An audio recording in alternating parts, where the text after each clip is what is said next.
اسلام آباد کے سب سے بڑے سرکاری اسپتال میں اگر اس وقت رش ہے تو کووڈ سے بچاؤ کی ویکسین لگوانے والوں کا سینکڑوں افراد اپنی باری کا انتظار کرتے دکھائی دیتے ہیں۔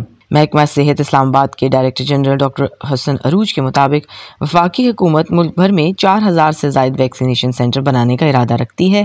اب تک 1200 سے 1400 کے قریب ویکسینیشن سینٹر پورے ملک میں کام کر رہے ہیں۔ جو ٹارگٹ ہے حکومت کا وہ تقریباً 70 ملین کے ارد گرد ہے، ٹوٹل پوری پاپولیشن کے 70 ملین کو by the end of this year انشاءاللہ کر پائیں گے۔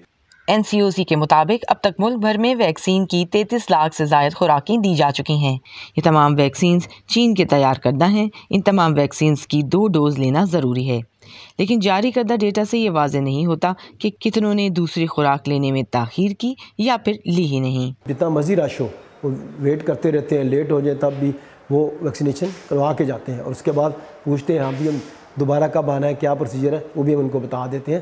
اگرچہ اسلام آباد میں درجن سے زائد ویکسینیشن سینٹر کام کر رہے ہیں، لیکن اپنی باری کا گھنٹوں انتظار شہریوں کو پریشان بھی کر رہا ہے۔ 10 کاؤنٹر ہیں یہاں پہ، 10 کاؤنٹر میں سے 3 کھلے ہوئے ہیں، باقی 7 جو ہے نا وہ بند ہیں۔ لوگوں کو بہت ہی انتظار کرنا پڑ رہا ہے، صبح سے لوگ جو ہے نا بیٹھے ہوئے ہیں، 2-2 3-3 4-4 گھنٹے 5-5 گھنٹے جو ہے نا ان کو انتظار کرنا پڑ رہا ہے۔ وزیر اعظم پاکستان کے معاون خصوصی برائے صحت ڈاکٹر فیصل سلطان کے ٹویٹر پیغام کے مطابق اب تک پاکستان 52,60,000 خوراکیں وصول کر چکا ہے، جبکہ مئی اور جون میں مزید 13 لاکھ خوراکوں کی وصولی متوقع ہے۔ لیکن ڈاکٹر حسن عروج کے مطابق حالات کو معمول پر لانے کے لیے ہرڈ امیونٹی کا ہدف حاصل کرنا آسان نہیں۔ ہماری پاپولیشن 200 ملین ہے، تو اگر ہم اس طرح تقریباً آدھی پاپولیشن کو ویکسینیشن کامیابی سے کر پائیں تو ہم ہرڈ امیونٹی تو نہیں ہو پائے گی، لیکن اس کے قریب ترین ہوتے چلے جائیں گے، کیونکہ ہرڈ امیونٹی کے لیے آپ کو 2/3 پاپولیشن کی ضرورت ہوتی ہے۔ تو 2/3 پاپولیشن کو اچیو کرنا آسان کام نہیں ہے کسی بھی ملک کے لیے، خاص طور پہ پاکستان جیسا ملک جس کی پاپولیشن آؤٹ برسٹ ہے، جہاں غربت ہے۔ ویکسینیشن اب 40 سال تک کی عمر کے افراد کے لیے کھول دی گئی ہے۔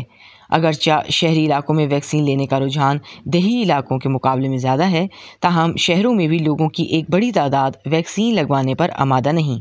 میں نے رجسٹریشن نہیں کروائی اور نہ ہی ایسا کوئی ارادہ ہے میرا۔